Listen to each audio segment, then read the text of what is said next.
तो स्टूडेंट्स, हमने अब तक प्रूव किए हैं ग्रुप थ्योरी की प्रॉपर्टीज।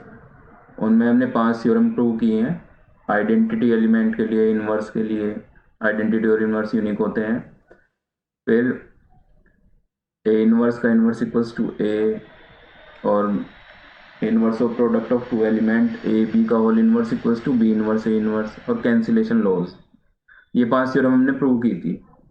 इनमें आपको किसी को कोई प्रॉब्लम?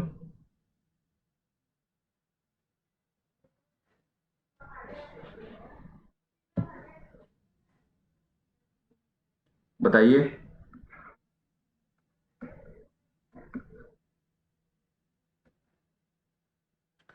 तो आज हम करेंगे ग्रुप थ्योरी के कुछ इंपॉर्टेंट न्यूमेरिकल्स, जो एग्जाम के पॉइंट ऑफ व्यू से काफ़ी इंपॉर्टेंट होते हैं, तो उन्हें प्रूव करना है हमें। ठीक है, तो सबसे पहला हम क्वेश्चन लेते हैं। Show that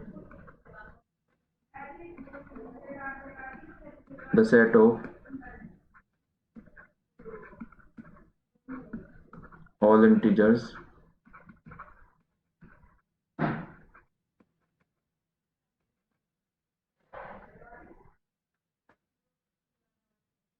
with respect to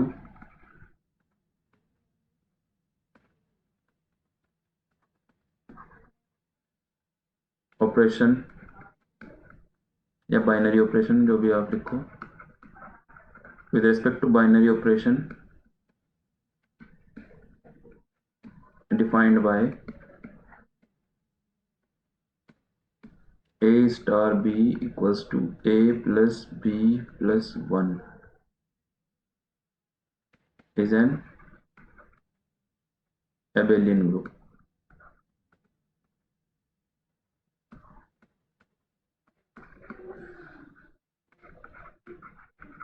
ये क्वेश्चन है भाई हमारा। कैसे करोगे आप इसे?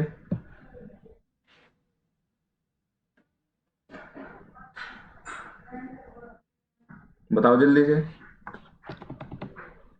इंटीजर्स का सेट है हमारा।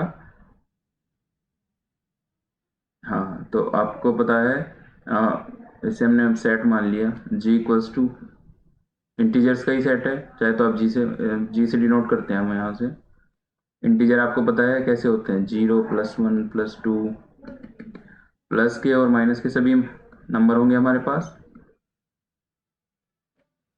ठीक है, तो उनकी भी प्रॉपर्टी क्या दी है, बाइनरी ऑपरेशन। यहाँ इसने सीधा सीधा ऐसा कुछ नहीं दिया कि एडिशन है या सब्ट्रैक्शन है, मल्टीप्लिकेशन है, ऐसा कोई बेसिक ऑपरेशन इसने हमें नहीं दिया है। इसने हमें एक यहाँ यूजर डिफाइंड ऑपरेशन है स्टार। स्टार का क्या मतलब है, अगर हमारे पास ए और बी दो एलिमेंट हैं ग्रुप जी के, सेट जी के, अभी ग्रुप नहीं बोलेंगे, ए और बी जी के एलिमेंट हैं, तो इसने जो हमारा बाइनरी ऑपरेशन क्या करता है, जब हम उनके बीच में स्टार अप्लाई करते हैं, ए स्टार भी हो जाता है हमारा, यानी कि उन दोनों इंटीजर्स का एडिशन हो जाएगा और उनमें प्लस 1 और ऐड हो जाएगा। ये करता है ये बाइनरी ऑपरेशन। ठीक है, तो इस प्रॉपर्टी को ध्यान में रखते हुए हमें इसे एबिलियन ग्रुप दिखाना होगा। अब आपको पता है एबिलियन ग्रुप की क्या प्रॉपर्टीज होती हैं? 5 प्रॉपर्टी दिखानी होंगी हमें, क्लोजर से लेके कम्यूटेटिव तक। क्लोजर प्रॉपर्टी से लेके कम्यूटेटिव तक।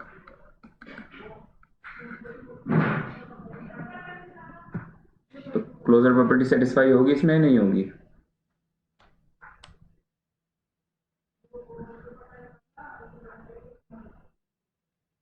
होगी ना।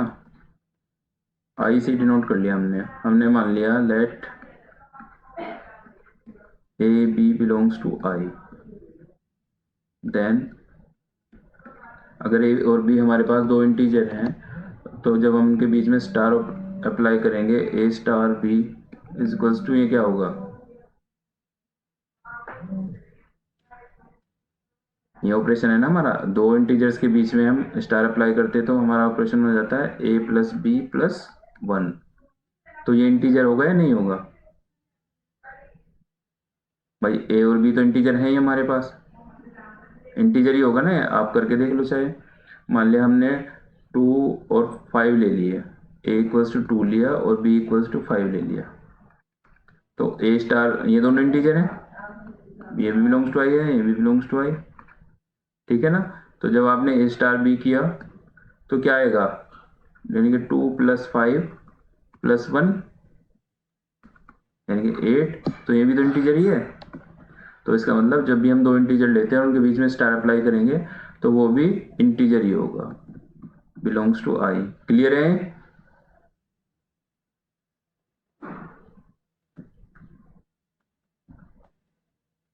तो इसका मतलब closure property is satisfied, closure property is satisfied.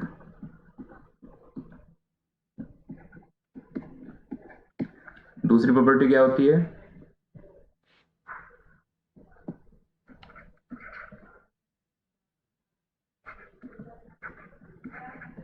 Associative law.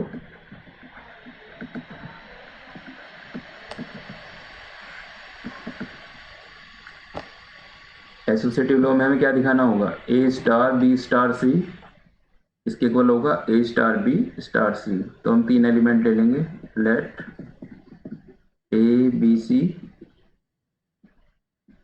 Belongs to I, ठीक है ना।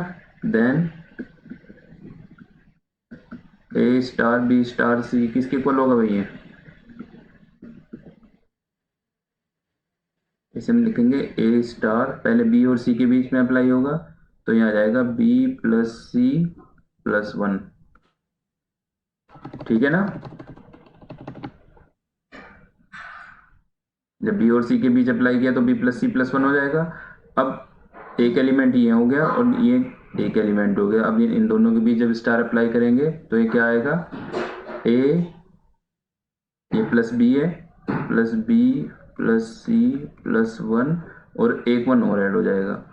तो ये किसके इक्वल हो जाएगा, A plus B plus C plus 2, ठीक है ना। ये तो आ गया हमारा A star B star C. अब हम क्या किसकी वैल्यू निकालेंगे, हम लेंगे A star B star C, ये भी यही आएगा। ए और बी के बीच जब अप्लाई होगा तो ए plus B plus 1 star c, और सेम वे में जब इन दोनों के बीच में स्टार अप्लाई होगा तो ये बन जाएगा A plus B plus C plus 2। तो इसका मतलब A star B star C is equals to A star B, गलत हो गया,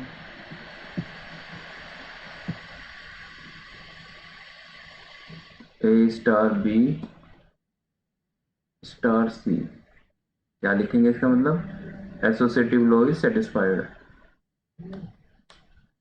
एसोसिएटिव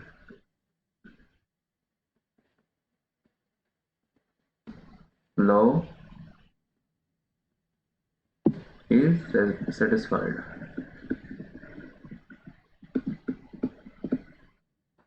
किसी को डाउट है इसमें?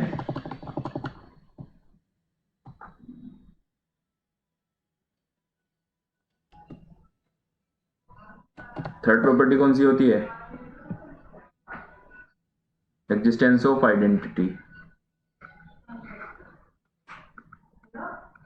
Existence of identity. अब मेन प्रॉपर्टी यही है, आइडेंटिटी बताओ आप कैसे बताओगे इसमें। इंटीजर्स का सेट है हमारे पास और ये ऑपरेशन दिया हुआ है, तो आइडेंटिटी कैसे बताओगे आप,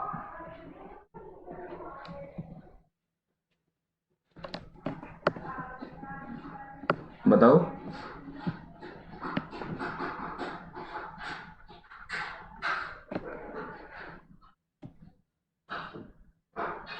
है आइडिया कुछ, आइडेंटिटी कैसे निकालेंगे?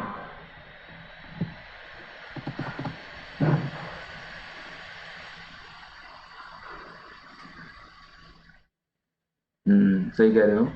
तो हमारी आइडेंटिटी की डेफिनेशन क्या होती है भाई, ई को हम आइडेंटिटी कब बोलेंगे, जब ए के साथ हम ई को ऑपरेट करें तो ए एलिमेंट आ जाए, है ना, ये तो होती है आइडेंटिटी, तभी को आइडेंटिटी बोलते हैं। तो इसी फॉर्मूले से हम फाइंड कर लेंगे, इसी प्रॉपर्टी से क्या लिखेंगे हम, E belongs to I is the identity element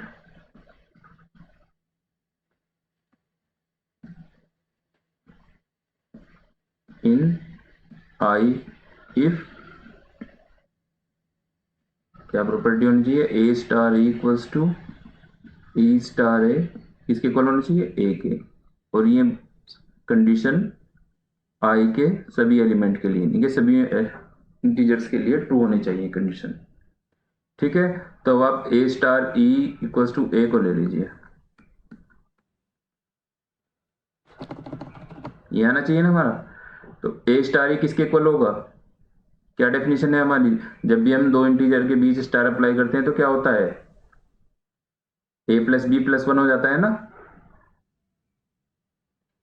तो जब ए और ई के बीच में स्टार अप्लाई हो रहा है तो यहाँ क्या हो जाएगा, a plus E plus one equals to ए,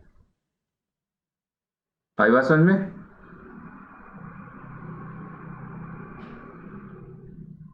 ए से ए कैंसिल हो जाएगा, तो क्या आएगा, e equals to minus one, ये इंटीजर है या नहीं है, belongs to I is the identity element.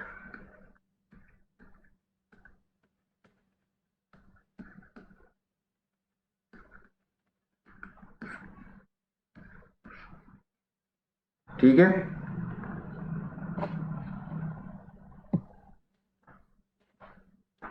समझ में भी आ रहा है।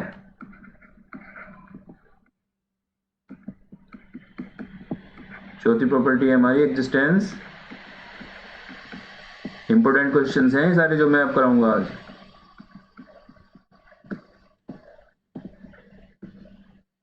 एग्जिस्टेंस ऑफ इनवर्स, इनवर्स बताओ कैसे फाइंड करते हैं, सभी क्वेश्चन में एक ही मेथड से तो फाइंड करेंगे ना, हर बार चेंज थोड़ी होगा मेथड।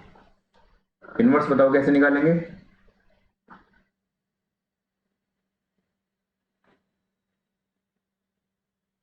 ठीक है। तो यहाँ पे हमारा क्या निकलेगा, मान लिया ए कोई एलिमेंट है, लेट ए बिलोंग्स टू जी, और हमें इसका इनवर्स फाइंड करना है ना। देन बी इसका इनवर्स कब होगा, B is said to B inverse of ए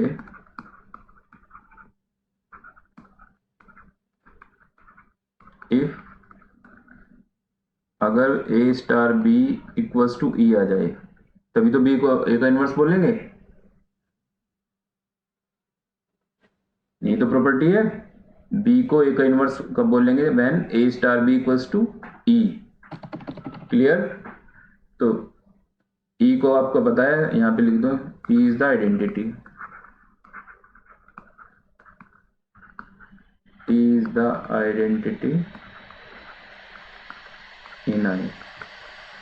तो ए स्टार बी क्या होगा, A plus B plus one, और ई की वैल्यू क्या है, माइनस वन होगा ना। तो ए प्लस बी क्या आ गया, माइनस टू, तो इसका मतलब बी क्या आ गया, माइनस टू माइनस ए, ये इंटीजर होगा या नहीं होगा,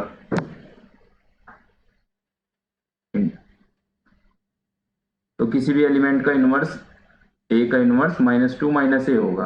अगर आप निकालना चाहो, मान लिया ये आपका इंटीजर्स का सेट है, और मैं कह रहा हूं आप फोर का इनवर्स निकालो, तो फोर का इनवर्स क्या आएगा इस फॉर्मूले से,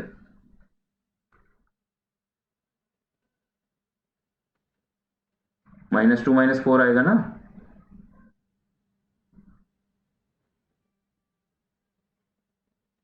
माइनस सिक्स आ जाएगा ना इसका इनवर्स, तो माइनस सिक्स इंटीजर है, तो किसी भी एलिमेंट का आप इनवर्स निकाल लो तो वो इस सेट में ही होगा। तो यानी कि inverse of each element in I exist, समझ गए?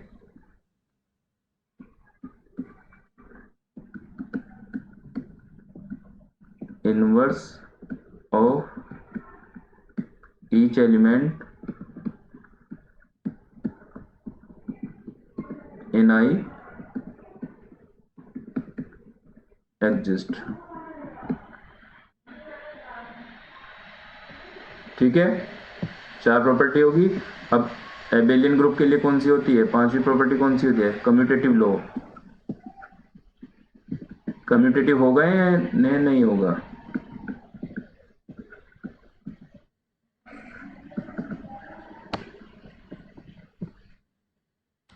भाई आप ले 2 नंबर ले लो आप, ए B belongs to I.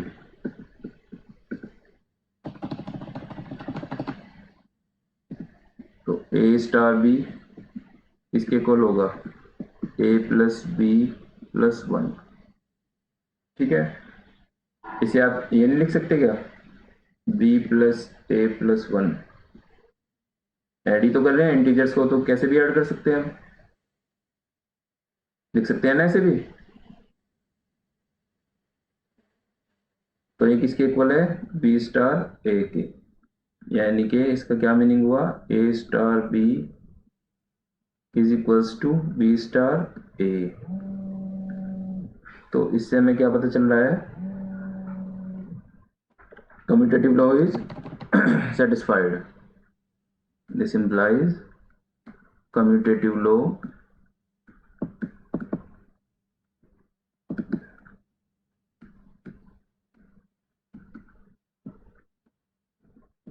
is satisfied.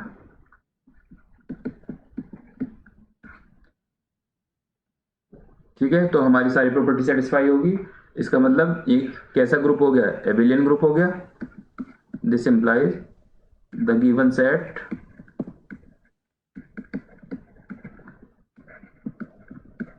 is an abelian group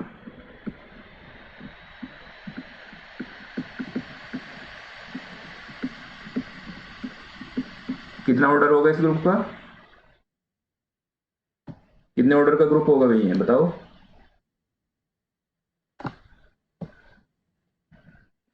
infinite होगा ना, इंटीजर इनफाइनाइट होते हैं। तो हम यहाँ पे लिख देंगे the given set is an abelian group of infinite order।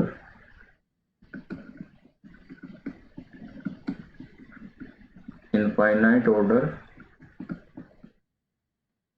with respect to given composition।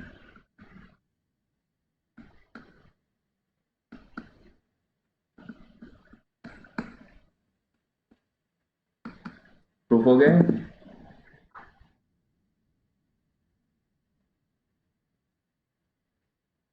कर लोगे आप इसे?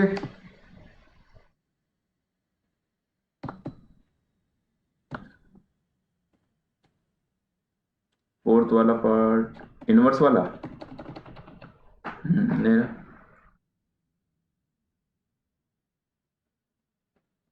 बताओ क्या एक्सप्लेन करूँ?